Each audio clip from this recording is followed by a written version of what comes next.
L'Espagnol Rafael Nadal doit se lancer dans une nouvelle tentative de retour lors du Master 1000 d'Indian Wells, Californie, États-Unis, qui débute mercredi, pour lever les doutes sur le visage de sa saison 2024, possiblement sa dernière. La légende majorquine aux 22 titres du Grand Chelem, le dernier en 2022, est attendue jeudi en session du soir pour débuter le premier Master 1000 de la saison de tennis, sur dur.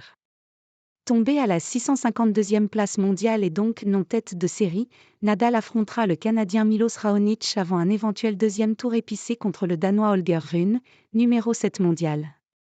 L'Espagnol, qui a laissé entendre que la saison 2024 pouvait être sa dernière, rêve d'être compétitif pour la saison sur terre battue et surtout à Roland-Garros pour sa quinzaine favorite, entre 20 mai et 9 juin, puis pour les Jeux olympiques de Paris, entre 26 juillet et 11 août.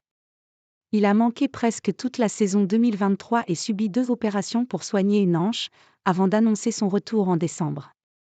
Après avoir disputé 3 matchs à Brisbane, en janvier, il avait dû déclarer forfait pour l'Open d'Australie dans la foulée, victime d'une blessure musculaire. Samedi dernier, il a pu se jauger lors d'une exhibition à Las Vegas, États-Unis, face à son compatriote Carlos Alcaraz, numéro 2 mondial et tenant du titre à Indian Wells. Fantôme des blessures. Lors du premier set, j'ai joué à un bon niveau, alors que ça fait longtemps que je n'avais pas joué, je me suis senti bien mieux qu'espéré, a commenté Rafa. Le niveau de tennis c'est une chose, le fantôme des blessures en est une autre, a-t-il ajouté lors d'une rencontre perdue, 3-6, 6-4, 14-12. Nadal avait perdu la finale lors de son dernier passage à Indian Wells en 2022 face à l'Américain Taylor Fritz. Il a déjà remporté le tournoi à 3 reprises, 2007, 2009 et 2013.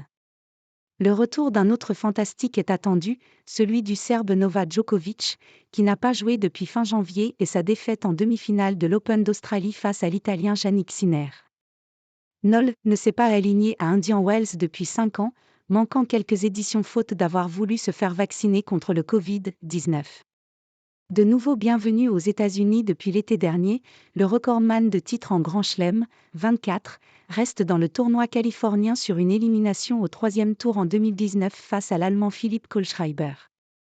Le numéro 1 mondial serbe a tout de même déjà soulevé 5 fois le trophée, 2008, 2011, 2014, 2015 et 2016, et chasse le 99e titre de sa carrière. La Kazakh Elena Rybakina tentera elle de défendre son titre acquis l'an passé, lorsqu'elle avait battu en finale l'actuelle numéro 2 mondiale Aryna Sabalenka. La numéro 1 mondiale polonaise Iga Swiatek, victorieuse en 2022, fait évidemment partie des favorites, tout comme l'américaine Coco Gauff, numéro 3 mondiale. À 43 ans, l'éternelle venue Williams rejoue pour la première fois depuis l'US Open l'été dernier. Chez les Bleus, Hugo Humbert arrive lancé après sa victoire lors de l'ATP 500 de Dubaï samedi, et auréolé de son meilleur classement mondial, 14e. Il pourrait retrouver Djokovic en 8e de finale. Tombée à la 26e place à la WTA, Caroline Garcia cherchera quant à elle à retrouver un peu de confiance après 3 défaites au premier tour en février, à Abu Dhabi, Doha et Dubaï.